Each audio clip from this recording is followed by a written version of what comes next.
easy go.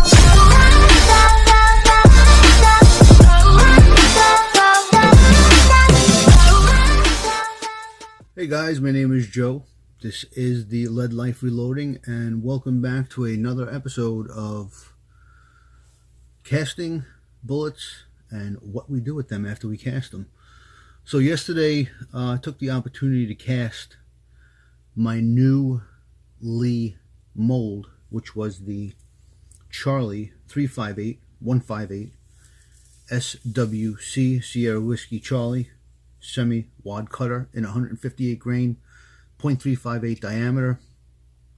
There it is. And this morning when I got up, by the way, that was great. I had a great session with that. Brand new mold. It went fantastic. I cast several hundred bullets in no time at all. Didn't clean it, didn't degrease it, didn't do anything to it. Just started dropping projectiles with it. With that being said, got up early this morning and I went ahead and I did my, yeah, there they are. I did my high-tech bullet coating method on these projectiles. I mean, are you kidding? Look at that. Are you kidding me? It's beautiful. They came out absolutely beautiful. I know it's not going in focus very well, but you get the idea. Look at that. So today what we're going to do is we are going to take the opportunity to put some gas checks on these. And I guess the topic of today would be how to gas check, or do we need to gas check, or is gas checking necessary? I don't know. I do it for only my magnum loads. And I went ahead and purchased these Hornady gas checks, and throw some additional light on here. Not too much light. No, maybe. Yeah, too much light. I went ahead and purchased these Hornady gas checks for 357 35 caliber, and got them at a relatively good deal. There's 1,000 of them in there, so it's good for 1,000 rounds. And I want to gas check these because I plan on shooting these projectiles at a full magnum load. I usually use 110 grains of H110. It's hiding somewhere over here with the other 100 pounds of powder that I have. And 16 grains of H110. And that is super accurate out of my Ruger GP100 black 6-inch. And before I made this video, I went ahead and actually mounted the Simmons Pro Hunter 4x32 scope that I got for it. I'll put a couple of pictures up of the mounting process. I have a ton of rings, 1-inch, 30 mil, 35 mil. I've got tons of rings, and I put a really nice set of Vortex rings on it. And again, take a look at some of those pictures. I think the firearm came out absolutely beautiful. That gunsmithing vise that I got really is so much help when you're trying to work on firearms and you need that extra hand. And that vise actually tilts. There's a locking device on it which you can tilt it back and forth completely 380 degrees all the way around. So anyway, getting back to this project, I do have my Lee sizing die for my 357 projectiles, and it's literally this easy. The sizing die comes with the container, and it comes with, of course, the sizer, and it also comes with the ram. This goes on the ram and pushes the projectile up inside of the die. And this thing does two things for me. One, it sets my projectiles to the desired diameter. And two, this ram will actually seat those gas checks as well. So I'm pretty much getting two jobs done at the same time. So this screws up on top, and you can fully seat this all the way down. There's no pre-measuring or anything like that where you have to do with regular dies, where you have to bring up the ram and seat it down correctly for the shoulders and so on. None of that stuff. We're just simply sizing and seating gas checks. screw this all the way down, and then take the camera and lower it down so we can get a better shot of this. You take your ram and you seat into the ram. That's it. And if you can get the idea, it goes down, goes up inside, and the projectiles come up here. And what's nice about this container is they've designed it to where you close it, you put it up on top, and as the projectiles come up, they start to fill up this container, which is fantastic. So let's go ahead and get started. And what I simply do is, well, these are untouched, so let me cut this box open real quick.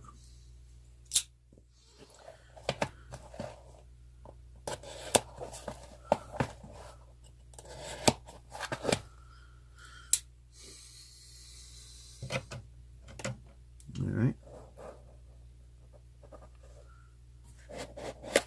And boom, there they are. That's how they come packaged. And really all it is just a piece of stamped copper that has the 357 diameter that's going to be placed on the bottom of this gas check design semi-wad cutter. Alright, so let's get the first one going. Actually, let me take out a few. I'm just going to put them down right here on the table. And let's take, set this aside, and let's take one of these projectiles. And again, doing two things. We're sizing it to the proper diameter, circular diameter, and we're going to be installing a gas check. So you put your gas check on the ram, you place your projectile on top of that, and all you do is just bring up the ram. And it sizes it and puts the projectile, I'm sorry, the gas check right inside the projectile. And as they start to feed up this tube, they'll fall in. So let's do a couple of more and see what that looks like. And when the first one comes out, I will pull it out of the container and we'll take a look at it.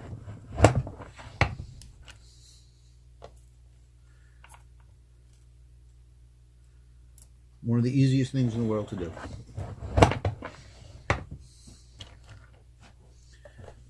And I can see the first one sticking out of the top. Let me just put one more in there before I take it out. And bring up the camera. Lift off the top. And we've got a couple right on top here. And as you can see, I'll do the best to try and get this in focus. That gas check was seated onto the bullet. There's one that has no gas check, and there's one that's gas checked. And it's properly sized and fully seated onto the rear of this projectile. And this is literally ready to be loaded into a case to be fired. This one is not. This one has not been sized, has not been gas checked. I'm just trying to show you the comparison there. All right, so moving forward, let's get a few more going. Folks, that's how easy it is to gas check. It is really not that hard. The hardest part is putting the time aside to get this project done. It is time consuming. There are time constraints, and it's tedious. Tedious to the point to where, again, it only consumes time. As far as comprehensive knowledge of how to do this, no. A child could do this. Someone with literally no reloading experience can gas check their projectiles. And again, you put the gas check, oops, forgot to lower you down. Put the gas check on the ram, put your projectile on there. I hold it all with one finger, go straight up, voila, all done. And I've got 1,000 gas checks, which will last me, you know, if I don't gas check my automatic projectiles for 45 and 40 S&W, 45 ACP, 32 ACP, 25 ACP, 9mm. Thinking about starting to actually do my 10mm, which is obviously 40 S&W, just into a bigger shell casing. more power. I'm actually thinking about doing my 10mm rounds because I do shoot those with Blue Dot or 800X, or I've never tried 110. I don't know if you can use 110 for that. I never researched it, but H110 Hodgdons for 44 Magnum and 357 Magnum, phenomenal. I'm getting groups that are so ridiculously accurate that at 50 yards, I mean, with a scoped firearm. Here's a picture of my 44 Magnum, my Taurus Raging Bull, and my GP100 as they're nestled in their quiet spot right there on my display case. And they both have the Simmons 4x32 Pro Hunter handgun scope. And I gotta tell you, I've shot quite a few deer with that 44 Magnum. And look at that, we're out of gotta pour some more of these out. That's how quick this goes. You can literally gas check hundreds of rounds very, very quickly.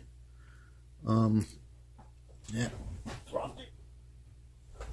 Gas check and load up these bullets fairly quickly, and I've been doing this for so long. Usually I can find a powder primer bullet combination with the proper seating depth and a proper crimp my first trip out to the range. And I do my research and you find out what powder works best and so on and so forth, and that's what you go with. And honestly, I haven't had a problem, so I'm going to continue doing what I'm doing as far as my method for researching and reloading. And at 45 years old, I've been doing this since my 20s, and I've made my mistakes. Oh, I forgot to mention, I also have a Ruger SP101 in black that I keep for personal protection, that I shoot copper jacketed bullets out of. And I bought a box of 158 grain jacketed hollow points from Spear. I think I got them on sale for like $12. Why did I buy those? Why did I buy projectiles for that gun? I have absolutely no idea. Maybe I just wanted to try them. But I only bought the projectile, not the full cartridge case.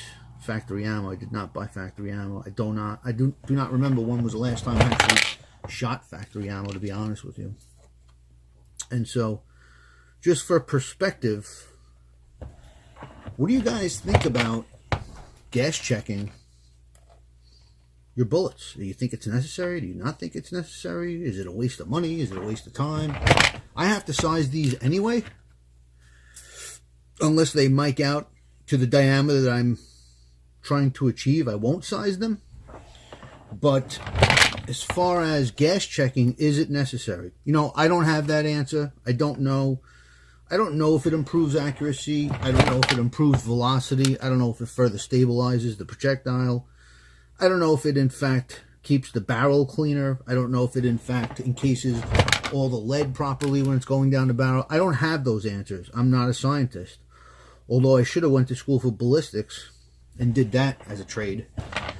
But just like everybody else, I didn't listen to my mother. I should have. I would have been better off in life. But that's a whole nother story. What's your opinion on gas checking? You know, I just spent $29 on gas checks for 1,000 of them. For 1,000 of them, which, you know, again, that increases the cost of reloading. Is it necessary? I don't have the answer. I do it for a precautionary measure. Really, I do it just so I don't have any leading in my barrels, to be totally honest with you. That's really the only reason why I do it. Whatever other beneficial steps or benefits that gas checking has that I'm unaware of, great. If not, please let me know. Please let me know if I'm wasting my time with gas checking. I don't believe I am. I think there's benefits in many ways that I just don't know about. But again, I'm sizing these anyway. As they're going through the sizing die, they're applying the gas check on the rear of the projectile, and they're protecting the rear of the bullet. And again, don't know if it increases accuracy, don't know if it increases pressure, don't know if it increases velocity. I believe it does. It makes a perfect seal. I don't have those answers. I really don't have those answers. But the idea is, let me get one out real quick and I'll show you. Once these are gas checked, the idea is they go inside of